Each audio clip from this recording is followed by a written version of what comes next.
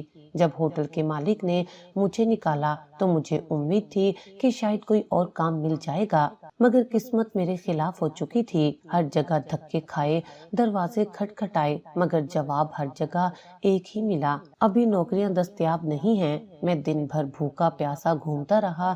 جیب میں آخری چند روپے تھے جو ایک دن بھی گزارنے کے لیے کافی نہیں تھے۔ رات کے وقت میں ایک بینچ پر بیٹھا تھا، سامنے بازار کی روشنیاں جگمگا رہی تھیں، لوگ کھانے پینے میں مصروف تھے اور میں خالی ہاتھ تھا۔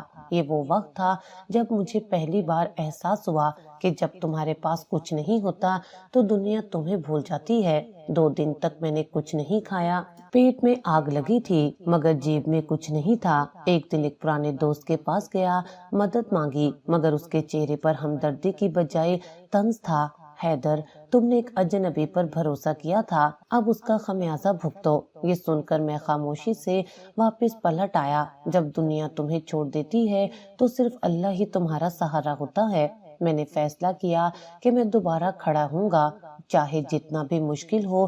اگر دنیا کچھ دینے کے لیے تیار نہیں تو میں خود کماؤں گا۔ یہ سوچ کر میں نے اپنی ماں کی کچھ بچی کچی جمع پونجی لی اور بازار میں ایک سموسے کی ریڑھی لگا لی۔ یہ ایک نئی امید تھی، مگر قسمت نے ابھی بھی مجھے آزمانا تھا۔ بازار میں جگہ تلاش کرنا بھی ایک امتحان تھا۔ بڑی مشکل سے ایک جگہ ملی، مگر جیسے ہی میں نے سموسے بنانا شروع کیے ایک اور مسئلہ سامنے آ گیا۔ سامنے ایک بڑی بیکری تھی، چمکتے ہوئے شیشے، اندر مہکتی خوشبو اور باہر لمبی قطاریں۔ وہاں کے سموسے مہنگے تھے، مگر لوگ پھر بھی وہی خریداری کر رہے تھے۔ میرے پاس کوئی نہیں آیا، پورا دن بیٹھا رہا، مگر ایک گاہک بھی نہ آیا۔ شام ہونے کو تھی، میرا حوصلہ ٹوٹنے لگا۔ سورج غروب ہو رہا تھا اور بازار کی روشنیوں کے درمیان میں اپنی خالی ریڑھی کے ساتھ کھڑا تھا، اور پھر اذان کی آواز بلند ہوئی۔ جیسے ہی اللہ اکبر کی صدا فضا میں گونجی، میرے ضبط کا بندھن ٹوٹ گیا۔ یا اللہ کوئی معجزہ کر دے۔ میری آنکھوں میں آنسو تھے۔ میں نے کسی کا برا نہیں چاہا، پھر میرے ساتھ یہ سب کیوں ہو رہا ہے؟ میں نے آسمان کی طرف دیکھا، جیسے اپنی بے بسی اللہ کے سپرد کر دی ہو۔ چند لمحے گزرے اور اچانک 2 چھوٹے بچے میری ریڑھی کے پاس آ گئے۔ چچا، ہم بھوکے ہیں اور گھر میں اماں بھی بھوکی ہے، اللہ کے نام پر کچھ دے دو۔ یہ الفاظ بجلی کی طرح میرے دل پر گرے، میرے ہاتھ کانپنے لگے۔ میں نے ریڑھی پر نظر ڈالی جہاں وہی سموسے رکھے تھے جو دن بھر کسی نے نہیں خریدے تھے۔ میں نے بغیر کچھ سوچے وہ تمام سموسے ان بچوں کے ہاتھ پر رکھ دیے۔ یہ لو بیٹا، جاؤ اماں کے ساتھ مل کر کھاؤ۔ بچے خوشی سے چمک اٹھے، ان کی آنکھوں میں چمک تھی جو شاید کئی دنوں کی بھوک نے چھین لی تھی۔ وہ شکریہ ادا کرتے ہوئے بھاگ گئے۔ میں نے اپنا آخری سرمایہ دے دیا، اب میرے پاس کچھ بھی نہیں۔ مایوس قدموں کے ساتھ میں گھر واپس آیا، خالی ہاتھ، خالی جیب اور خالی دل۔ لیکن جیسے ہی میں نے دروازہ کھولا میرے قدم وہیں جم گئے۔ یہ کیسے ممکن ہے؟ گھر کے اندر خوشبو پھیلی ہوئی تھی، چولہے پر کھانا پک رہا تھا اور ماں ہاتھ میں روٹی لیے مسکرا رہی تھی۔ بیٹا، کسی نے ہمارے لیے راشن بھجوا دیا ہے، بہت سارا۔ یہ سن کر میری سانس رک گئی۔ یہ معجزہ نہیں تو اور کیا ہے؟ میں نے حیرت سے پوچھا، کون لایا تھا یہ راشن؟ ماں نے کہا، ایک اجنبی آیا تھا، اس نے کہا کہ کسی نیک دل شخص نے ہمارے لیے بھیجا ہے۔ میں نے نام پوچھا مگر وہ بس مسکرا کر چلا گیا۔ میری آنکھوں میں آنسو آ گئے۔ یا اللہ، واقعی تو سنتا ہے۔ اگلی صبح میں پھر بازار گیا مگر دل میں ایک عجیب سا سکون تھا۔ کل جو ہوا وہ اللہ کی طرف سے ایک اشارہ تھا، مجھے ہار نہیں ماننی چاہیے۔ میں نے اپنی ریڑھی سجائی، سموسے گرم کیے اور گاہکوں کا انتظار کرنے لگا مگر پھر وہی ہوا۔ سارا دن کھڑا رہا مگر کوئی گاہک نہیں آیا۔ میرا حوصلہ پھر ٹوٹنے لگا۔ یا اللہ، اب کیا ہوگا؟ شام ڈھلنے لگی تھی کہ اچانک ایک اجنبی شخص آیا۔ وہ خاموشی سے آیا، میری پوری ریڑھی کے سموسے خریدے، پیسے دیے اور پھر وہیں بچوں میں بانٹ دیے جو کل آئے تھے۔ یہ وہی تھا جس نے ہمارے لیے راشن بھیجا تھا۔ میں حیران رہ گیا، یہ آدمی کون ہے اور میری مدد کیوں کر رہا ہے؟ رات بیت چکی تھی مگر نیند آنکھوں سے کوسوں دور تھی۔ میں چھت کو گھور رہا تھا مگر دماغ میں بس ایک ہی سوال گردش کر رہا تھا، یہ سب کیسے ہوا؟ میں نے کل اپنے آخری سموسے 2 بھوکے بچوں کو دیے اور جب خالی ہاتھ گھر پہنچا تو وہاں کھانے کا انتظام ہو چکا تھا۔ کسی نے ہمارے لیے راشن بھجوا دیا تھا۔ ماں نے کہا تھا کہ وہ ایک اجنبی تھا جس نے نام تک نہیں بتایا، بس مسکرا کر چلا گیا۔ یہ وہی شخص تھا جس نے اگلے دن آ کر میری پوری ریڑھی کے سموسے خریدے اور انہیں بچوں میں بانٹ دیے۔ یہ شخص کون ہے؟ کیا یہ محض اتفاق ہے یا میری کوئی پرانی نیکی واپس لوٹ رہی ہے؟ مجھے نہیں معلوم تھا مگر میں نے فیصلہ کر لیا تھا کہ اب ہار نہیں مانوں گا۔ اللہ نے اگر راستہ دکھایا ہے تو میں اسے چھوڑوں گا نہیں۔ اگلی صبح میں پھر بازار پہنچا۔ اب کے بار میرے اندر ایک نیا حوصلہ تھا۔ اگر کل ایک شخص نے سارے سموسے خریدے تھے تو آج بھی کوئی آئے گا۔ میں نے ریڑھی لگائی، سموسے تیار کیے اور امید کے ساتھ انتظار کرنے لگا، لیکن کسی نے ایک سموسہ تک نہ خریدا۔ دن گزرنے لگا لیکن گاہک نہیں آ رہے تھے۔ میرے ساتھ والے دکاندار بھی تنزیہ نظروں سے دیکھ رہے تھے۔ یہ کام تمہارے بس کا نہیں حیدر، ایک دکاندار نے کہا۔ مجھے غصہ آیا مگر میں خاموش رہا۔ شام ہوتے ہی وہی اجنبی شخص پھر آیا۔ کیا آج بھی یہی ہوگا؟ وہ شخص خاموشی سے آیا، میری پوری ریڑھی کے سموسے خریدے، پیسے دیے اور پھر وہیں بچوں میں بانٹ دیے جو ہمیشہ بھوکے رہتے تھے۔ میں نے مزید انتظار نہیں کیا۔ جیسے ہی وہ جانے لگا میں نے ہمت کر کے کہا، بھائی 1 منٹ۔ وہ رک گیا اور میری طرف دیکھا۔ آپ میری مدد کیوں کر رہے ہیں؟ میں نے بے چینی سے پوچھا۔ وہ مسکرا دیا، پھر آہستہ سے بولا، خالی ہاتھ دینے والے کبھی خالی ہاتھ نہیں رہتے۔ یہ جملہ میرے دل میں تیر کی طرح اترا۔ کیا یہ واقعی وہی شخص ہے جس نے ہمارے لیے راشن بھجوایا تھا؟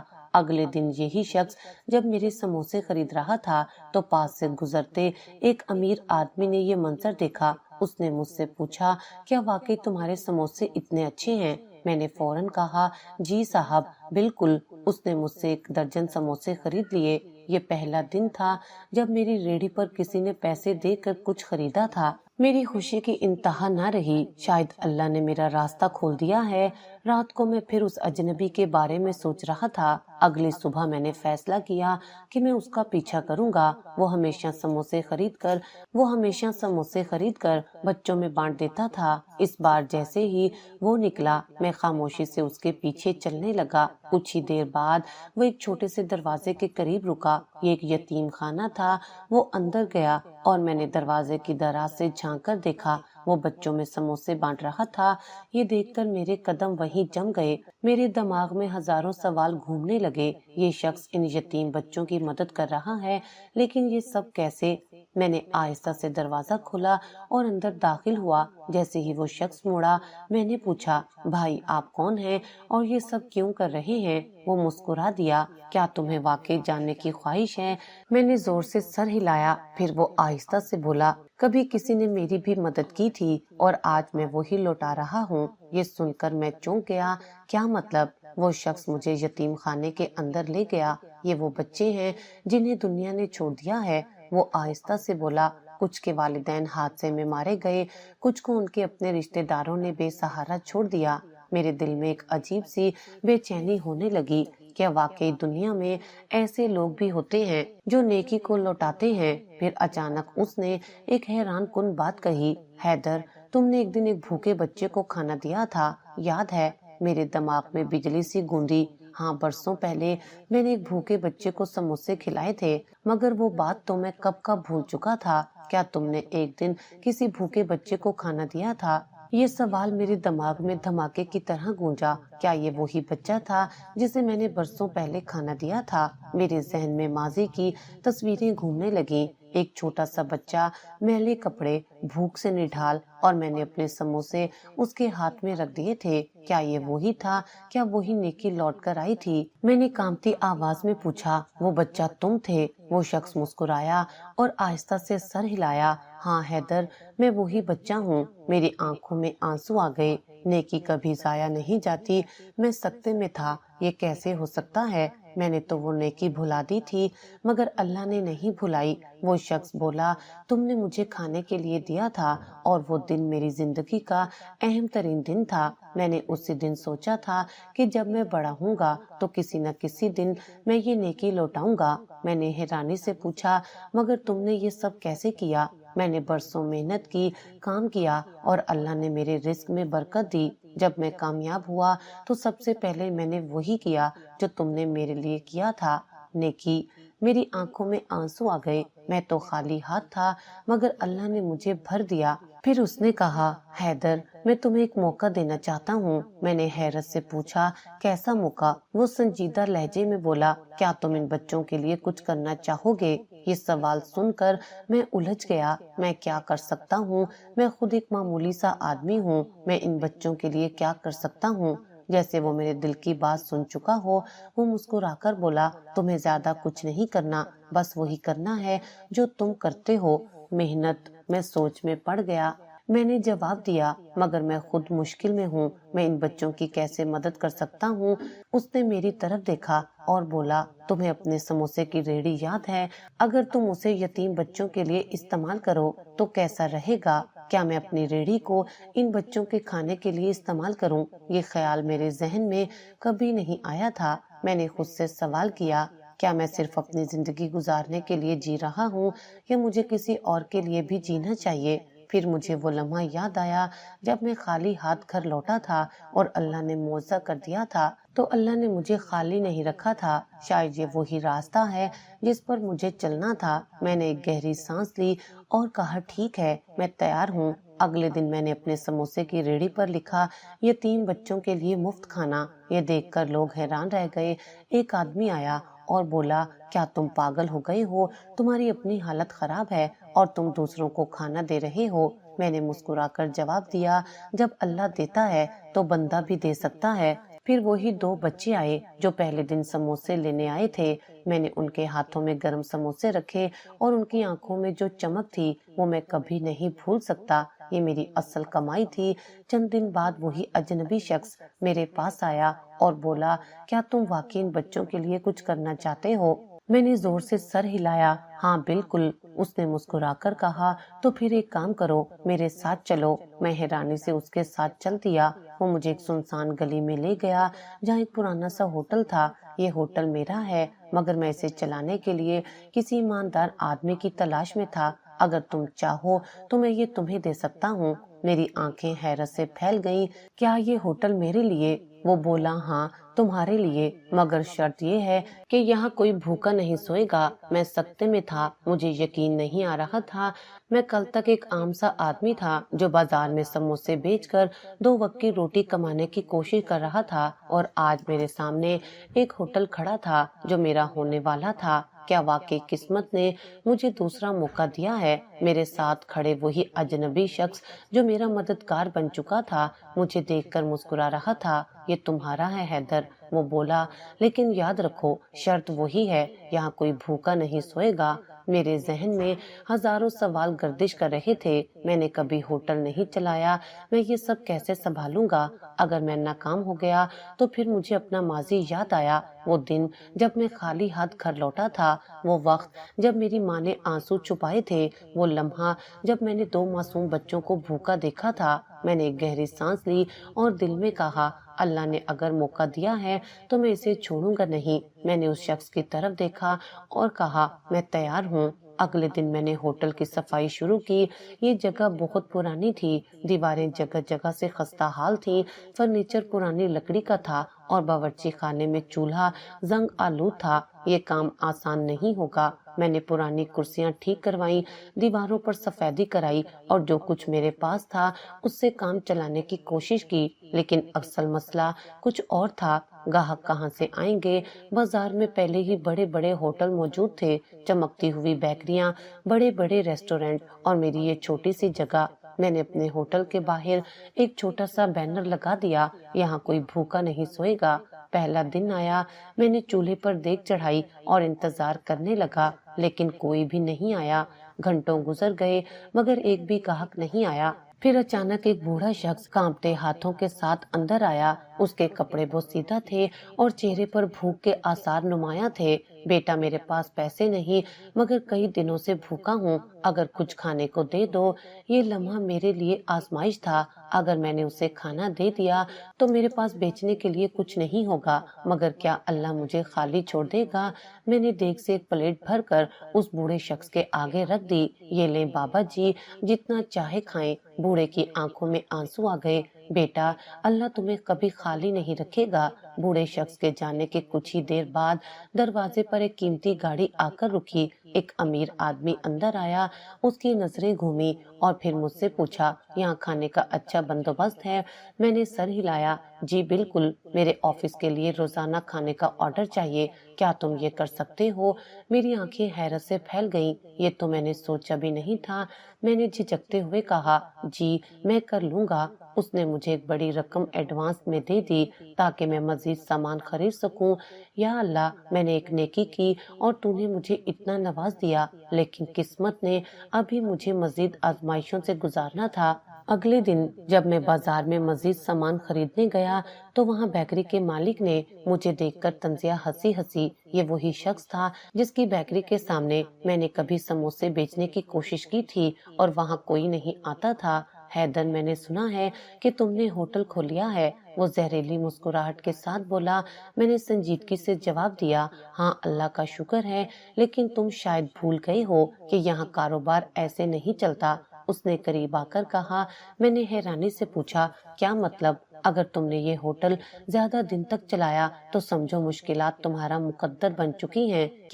کیا یہ مجھے دھمکی دے رہا تھا؟ میں نے اس کی بات کو نظر انداز کر دیا اور واپس ہوٹل آ گیا۔ لیکن شام کو جب میں نے ہوٹل کھولا تو حیرت انگیز طور پر میرے گیس کے سلنڈر سے گیس ختم ہو چکی تھی، چولہا خراب کر دیا گیا تھا اور میرا کچھ سامان غائب تھا۔ یہ کیسے ہوا؟ میرا دل زور زور سے دھڑکنے لگا۔ کیا یہ بیکری والے کی چال تھی؟ میرا ہاتھ لرز رہا تھا۔ گیس ختم ہو چکی تھی، چولہا خراب کر دیا گیا تھا اور کچھ سامان غائب تھا۔ یہ کس نے کیا؟ میرے دماغ میں فوراً ہی وہی نام آیا، بیکری کا مالک۔ کیا وہ واقعی میرے راستے میں رکاوٹ ڈالنے کے لیے اتنا آگے جا سکتا ہے؟ میرا خون کھولنے لگا۔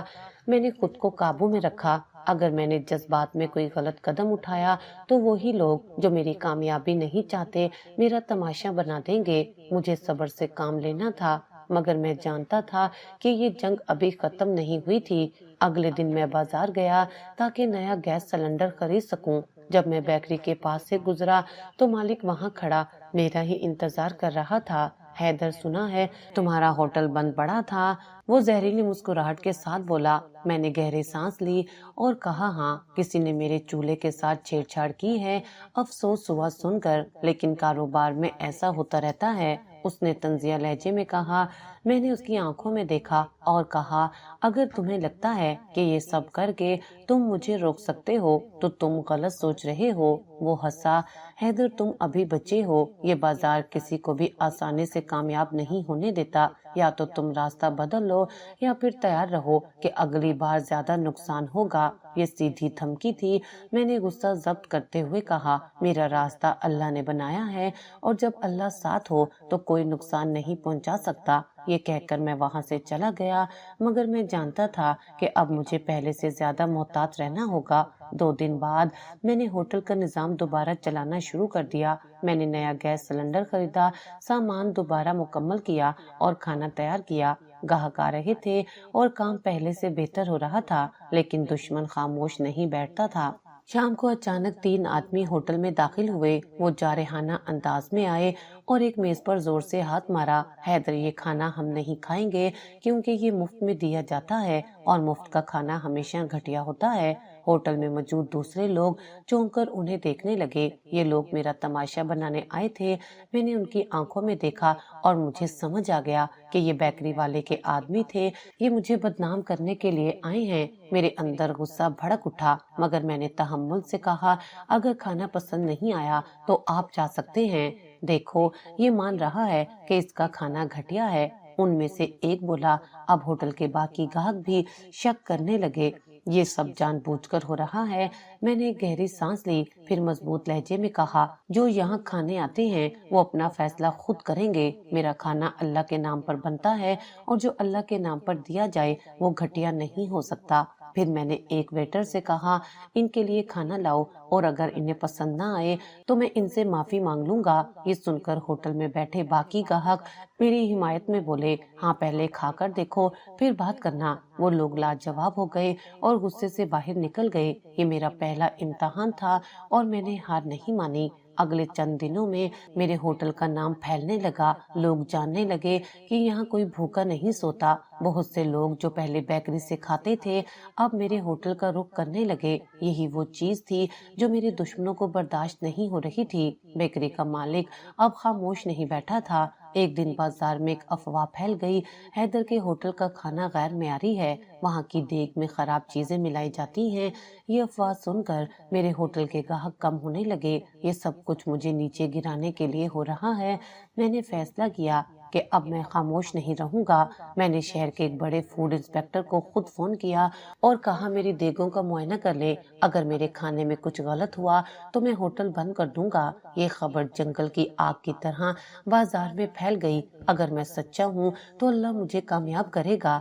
اگلے دن فوڈ انسپیکٹر آیا اور مکمل جانچ پڑتال کی۔ یہاں کا کھانا بالکل صاف اور معیاری ہے۔ یہ سن کر لوگوں کا اعتماد بحال ہوا اور جو لوگ افواہ کی وجہ سے نہیں آ رہے تھے وہ دوبارہ آنے لگے۔ میرا اللہ میرے ساتھ ہے، میں کبھی نہیں ہاروں گا۔ حیدر کا ہوٹل کامیابی کی راہ پر چل پڑا تھا۔ لوگ اس کے کھانے کو پسند کر رہے تھے، اس کا نام مشہور ہو رہا تھا اور سب سے بڑھ کر وہ اپنے مقصد میں کامیاب ہو رہا تھا۔ یہاں کوئی بھوکا نہیں سوتا تھا، لیکن یہ کامیابی اس کے دشمنوں کو گوارا نہیں تھی۔ بیکری کا مالک ابھی تک خاموش نہیں ہوا تھا۔ اس بار وہ صرف سازشوں تک محدود نہیں رہنا چاہتا تھا، اب وہ براہ راست حملہ کرنے والا تھا۔ دھوکہ، ایک سازش جو حیدر کو تباہ کر سکتی تھی۔ بازار میں افواہیں پھیلانے کے بعد بیکری کا مالک ایک اور خطرناک چال چلنے والا تھا۔ اب صرف افواہیں نہیں، اب اصل حملہ ہوگا۔ ایک رات جب ہوٹل بند ہونے والا تھا، 3 آدمی اندر آئے۔ حیدر، آج کا کھانا بہت مزیدار تھا، ان میں سے ایک نے مسکرا کر کہا۔ حیدر نے حیرت سے کہا، شکریہ بھائی، اگر پسند آیا تو پھر آتے رہیے۔ ہاں ضرور آئیں گے۔ پھر وہ لوگ اچانک چپکے سے چلے گئے، لیکن اگلی صبح بازار میں ایک خوفناک خبر پھیل چکی تھی۔ حیدر کے ہوٹل کا کھانا زہریلا تھا، کئی لوگوں کی طبیعت خراب ہو گئی۔ یہ خبر سنتے ہی حیدر کے پیروں تلے سے زمین نکل گئی۔ یہ کیسے ممکن ہے؟ میرا کھانا تو ہمیشہ صاف ہوتا ہے۔ حیدر پر مقدمہ، ہوٹل بند ہونے کا خطرہ، بازار میں شور مچ چکا تھا۔ یہ ہوٹل بند ہونا چاہیے، حیدر لوگوں کی جان کے ساتھ کھیل رہا ہے، یہ ایک دھوکے باز ہے۔ پولیس ہوٹل پر پہنچ گئی۔ حیدر، تم پر الزام ہے کہ تمہارا کھانا زہریلا تھا جس سے کئی لوگ بیمار ہوئے ہیں۔ یہ جھوٹ ہے، حیدر چیخا، میں نے ہمیشہ صاف کھانا بنایا ہے، لیکن پولیس کے پاس شکایت درج ہو چکی تھی، ہمیں تمہیں حراست میں لینا ہوگا۔ یہ سن کر حیدر کے اوزان خطا ہو گئے، کیا واقعی میری محنت برباد ہونے والی ہے؟ سچائی کا انکشاف، حیدر بے قصور ہے۔ عین اسی وقت وہی اجنبی مددگار تیزی سے ہوٹل میں داخل ہوا۔ رکو، میں حیدر کے حق میں گواہی دینا چاہتا ہوں۔ پولیس نے حیرانی سے پوچھا، تم کون ہو؟ میں وہ شخص ہوں جو جانتا ہے کہ حیدر بے قصور ہے۔ پھر اس نے پولیس کو کچھ ویڈیوز دکھائیں جو ہوٹل میں لگے CCTV کیمرے کی تھیں، اور ان ویڈیوز میں واضح طور پر وہی 3 آدمی دکھائی دے رہے تھے جو کھانے کے بعد کچھ مشکوک چیزیں ٹیبل پر چھوڑ کر گئے تھے۔ یہ دیکھیں، وہ لوگ خود ہی کچھ ملا کر گئے تھے تاکہ حیدر کو پھنسا سکیں۔ پولیس نے ویڈیو دیکھی اور اب ان کے پاس کوئی شک نہیں رہا، حیدر بے قصور ہے۔ یہ سنتے ہی پورے بازار میں ایک نیا شور مچ گیا۔ یہ سب ایک سازش تھی، حیدر کو پھنسانے کی کوشش کی گئی، یہ ضرور بیکری والے کا کام ہوگا۔